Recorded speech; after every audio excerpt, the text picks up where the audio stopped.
Mafia Atiq Ahmad का बेटा Asad Ahmad UP STF के एनकाउंटर में मार दिया गया है। असद और उसके एक साथी शूटर गुलाम का एनकाउंटर भी यूपी पुलिस की स्पेशल टास्क फोर्स ने किया है। उमेश पाल मर्डर केस में असद आरोपी था। एनकाउंटर के बाद यूपी पुलिस और सरकार की तरफ से बयान आए।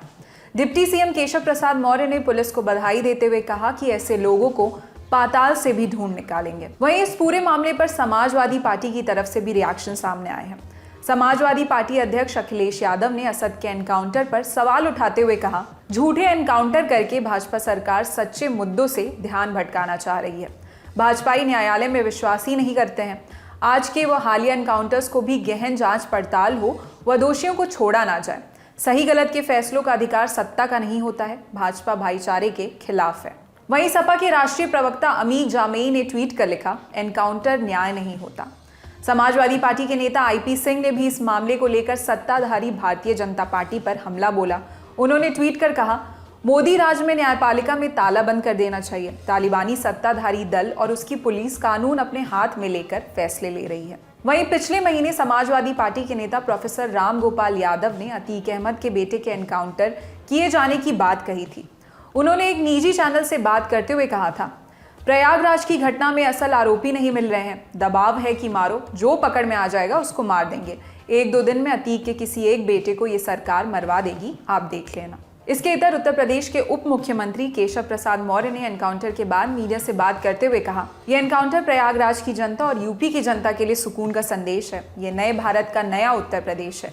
मैं पूरी एसटीएफ टीम को बधाई देता हूं। मैं फिर इस बात को दोहरा रहा हूं कि जो किसी की हत्या करेगा उसे कानून के हिसाब से फांसी के फंदे पर चढ़ना सुनिश्चित है। एसटीएफ लगातार खोज रही थी। आज एक बड़ी मुठभेड़ में हमारी पुलिस और एसटीएफ के जवानों ने दोनों हत्यारों को मार गिराया। एनकाउंटर से प्रयागराज और पूरे प्रदेश में खुशी है। आज ये मिट्टी में मिल गए। अगर पकड़ कर आते तो इन्हें फांसी होती।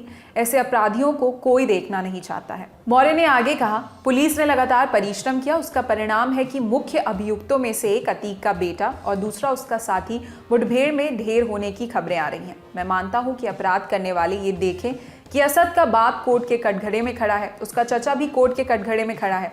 ऐसे अपराधी ढेर पड़े हैं। जो इस प्रकार का अपराध करेगा उसे ये समझना पड़ेगा कि अब यूपी में अपराध करने की जगह नहीं है। इस मामले में यूपी एसटीएफ के एडीजी अमिताभ यश का कहना है कि दोनों के पास से विदेशी हथियार भी बरामद हुए हैं।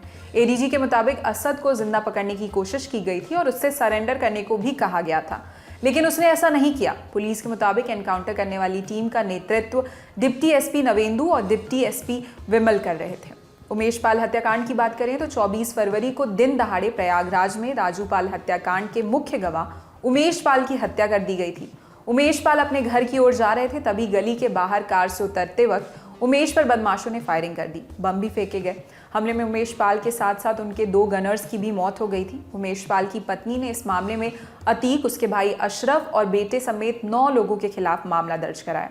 प्रयागराज पुलिस इस मामले में अतीक के बेटे असद समेत 5 शूटरों की तलाश में जुटी थी। इस हत्याकांड से पहले भी असद चर्चा में रहा है। आरोप है कि असद नाबालिग होते हुए स्कॉर्पियो चलाकर स्कूल गया था। साथ ही साल 2016 में जब वो महज 9 साल का था तब उसने एक शादी समारोह में हर्ष फायरिंग भी की थी। असद लखनऊ की एमिटी यूनिवर्सिटी से लॉ की पढ़ाई कर रहा था। फिलहाल इस खबर में इतना ही। मैं निहारिका यादव, देखते रहिए दी ललन टॉक। शुक्रिया।